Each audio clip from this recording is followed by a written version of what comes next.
What's going on, guys? I am Toxic Jordan. Welcome back to the channel.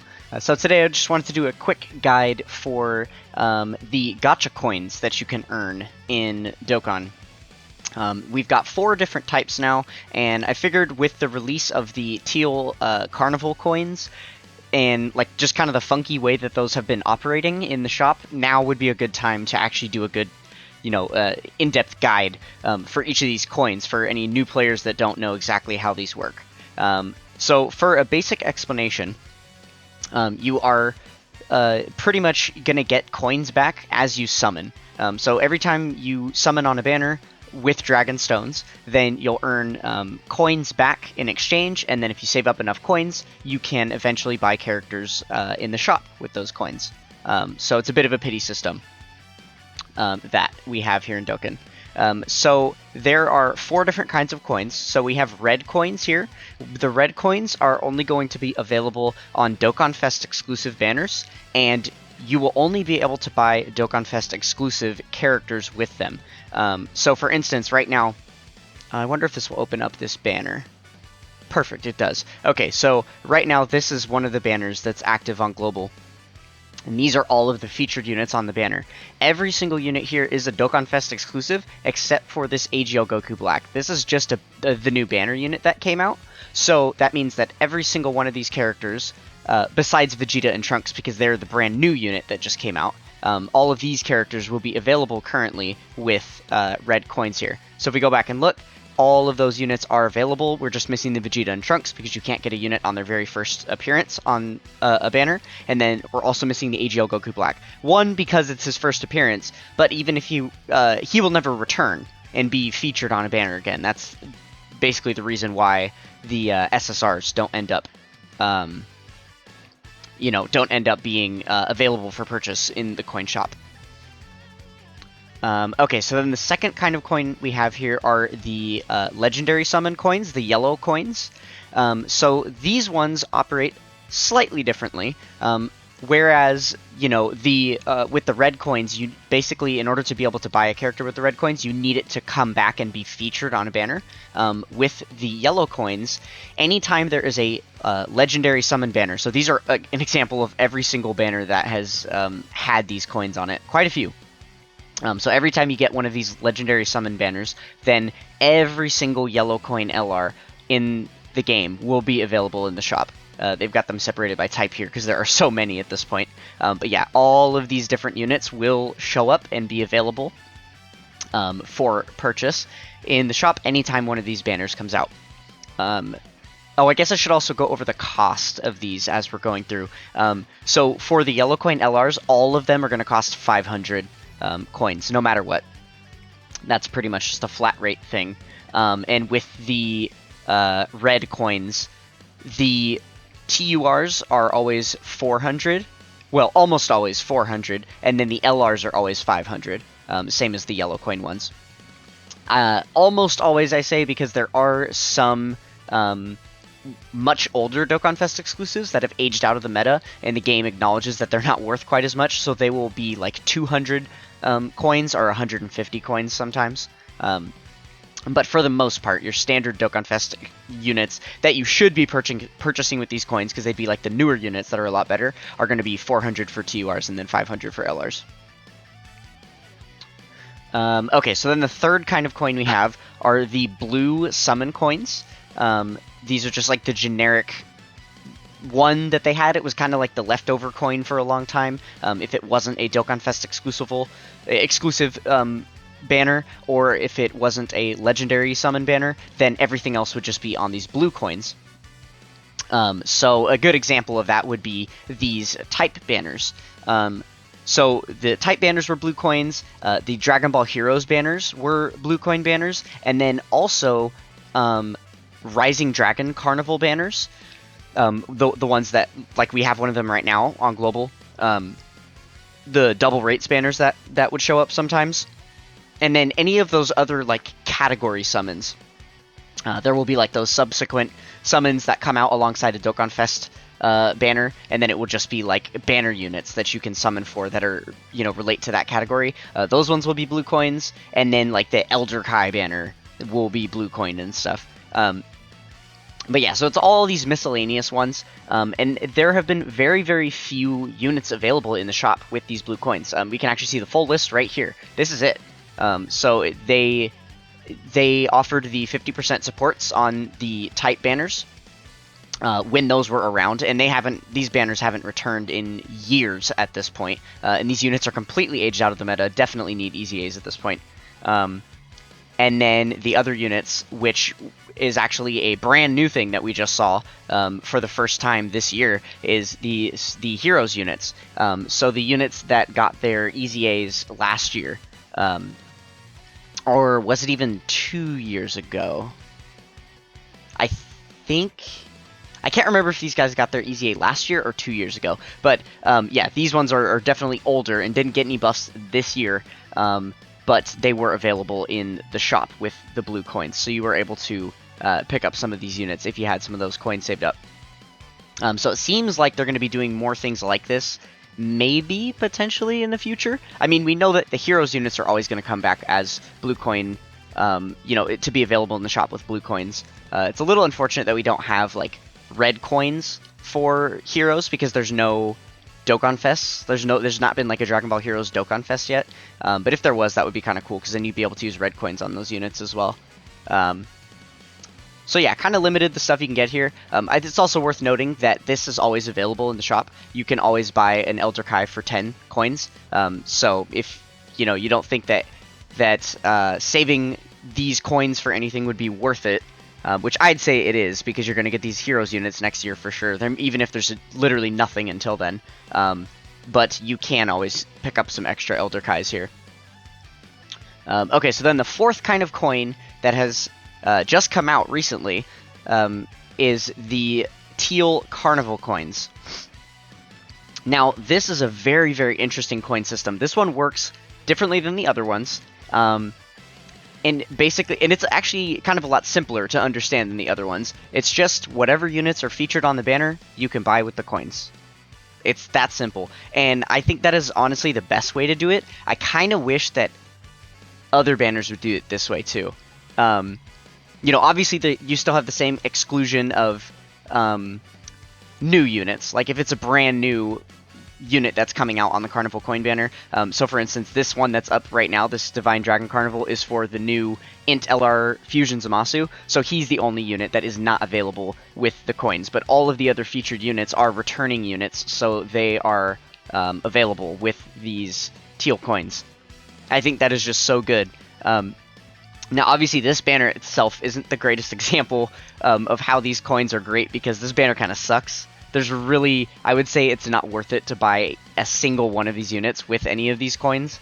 So if you're curious about like this round for the banner that's currently out, I would definitely say to save your TIEL coins. But this has happened 4 times so far. So the very first banner that we had was the Carnival Goku, that very first Carnival LR that we got. And there were actually 7 featured LRs on this banner. And some of these are actually pretty decent, like the Kaioken Goku, which was only on JP, and then the Trunks and Gohan that were only on Global, and then this Grade 8 Vegeta, or Namek Vegeta. There were some pretty decent cards on here, and this was right after Full Power Frieza just got his easy A. Like, there was definitely some good stuff, and then the 3 of these definitely just being like banner unit SSRs is not worth 200 coins for sure, but all 3 of these units just got easy A's at the same time as well, so they were really trying to make it like worth your while. And then if we take a glance at the Metal Cooler banner that came out in the next part of the celebration, same kind of deal, bunch of really good LRs. Grade 8 Vegeta here, the Super Saiyan Goku and Gohan, and Janemba, those are some of the best LRs in the game. So it's pretty nice that those were available on here. And then we had the Rising Dragon Carnival banner, which used to be blue coins, and now they're going to be teal coins every time. So this is like the Peppy Gals banner that comes out, which honestly, it's not going to be bad. Like next year when Chilai and Fasha come back and they'll be available for 200 coins, I would definitely say that Chilai is worth 200 of these coins. So yeah, these Carnival coins are actually like turning out to be pretty good, I'd say. I do like this because this is the only opportunity that we've really had to pick up banner units with these coins. So I am hoping that at some point one or two of the banner units that I'm still missing will show up on these teal coin banners, and I'll be able to purchase them. That would be very, very nice. I think it would also be cool, since you have to keep in mind, we haven't had another yellow coin banner since the inception of the Carnival coins. We haven't had one yet, and like we thought that the Fusion Zamasu that just came out, because he's a yellow coin LR himself, it's weird that his very first time being featured is actually on a teal coin banner instead of being on a yellow coin banner. That's the first time we've ever had that happen. But I am thinking it's possible that when they bring back the yellow coin banners, because I assume that they're going to continue to do these. These are not dead, for sure. Like, they're going to come back. When they do, I would hope that the SSRs that are featured on the banner are available with yellow coins in the shop for like 200 yellow coins as well. I think that would be really cool. I think they should start doing that for all of the colors, honestly. I think that would be cool if they did that for red coin banners as well. And then started bringing back, instead of just bringing back like featured Dokkan Fest units, if they also threw in one or two SSRs that were just banner units. That could be really good and help out the coin shop quite a bit. So that is pretty much all the information I have about every single one of the coins. That being said, which ones should you aim for if you're curious about that? Because I know most people definitely don't spend a ton of money on the game. In which case you're not going to be spending, Dragon Stones on like every single banner that comes out. A lot of people have to be a little more decisive about what they spend their resources on, and a good portion of that is going to be, thinking about which coins you want to accumulate. Because if you're constantly summoning on different kinds of banners, it's going to take you years to build up enough of these coins to be buying units. But if you just focus in more on one specific color of coin and only summon on those types of banners, then you're going to be able to build up the amount of coins you need to get units a lot quicker. So you'll just be able to see the benefit of those resources. So I would definitely say that the best possible coins that you could get are the red coins. These are going to be the strongest ones by far, because all the Dokkan Fest exclusive characters that are, brand new or like still relevant to the meta are going to be returning on these banners, and they'll be available here. Like, you're just going to constantly be able to get those units. If you only ever summoned on red coin banners, then the amount of coins that you would accumulate doing that, you'll definitely just be able to eventually collect all of the relevant Dokkan Fest exclusives. You'll just get them all. I definitely think it's the best way to go, because these are also like the strongest units in the game right now. There was a time back in the day where like the legendary summon units, the yellow coin LRs were outclassing TURs by a mile, and that's just not the case anymore. A lot of these yellow coin LRs have very like specific kits and can only be used in really limited places and stuff. Their leader skills are not relevant anymore. So you definitely want to be focusing on the Dokkan Fest exclusive characters first, because the best LRs in the game are Dokkan Fest LRs anyway. So yeah, I would definitely say this is the best spot to be spending, spending your Dragon Stones is on red coin banners. But then I would say second to that is probably these Carnival coins, because I think there's a lot of potential here for good stuff in the future. So yeah, I would say that the Carnival coins are going to be pretty valuable as well. So definitely don't hesitate to spend money on those teal coin banners. And then with the yellow coin and blue coins, I would say these ones are like by far, like just far less useful. The yellow coin banners are never good. They're actually so horrible. Like, what's the most recent? I guess we had like these top legendary. Oh, we just had this legendary summon on global. So let's take a look at it. Look at this banner. This is so bad. So they were just bringing back UI Goku to give him like a featured spot here. So the way that they're doing the yellow coin banners is you get 3 featured LRs and then just a shit ton of SSRs on top of that. It's so bad, and the SSRs that they choose are never good. They're always like some of the worst SSRs that just really don't have any use. Obviously all of the yellow coin LRs are unfeatured in the, they're in the unfeatured pool, so you have the opportunity to get a lot of LRs on these banners. If you're missing a lot of LRs, it can be useful to summon on these banners to fill in some of the gaps for you. But if you're hunting like specific LRs and they're not featured, your chances of pulling them at this point are so low because there's so many different LRs that you can get. And it just takes so long to build up these 500 coins because these banners are never worth it. They never have like discounts. They're always throwing them at part 2 of the celebration when you've already spent a lot on the red coins in part 1.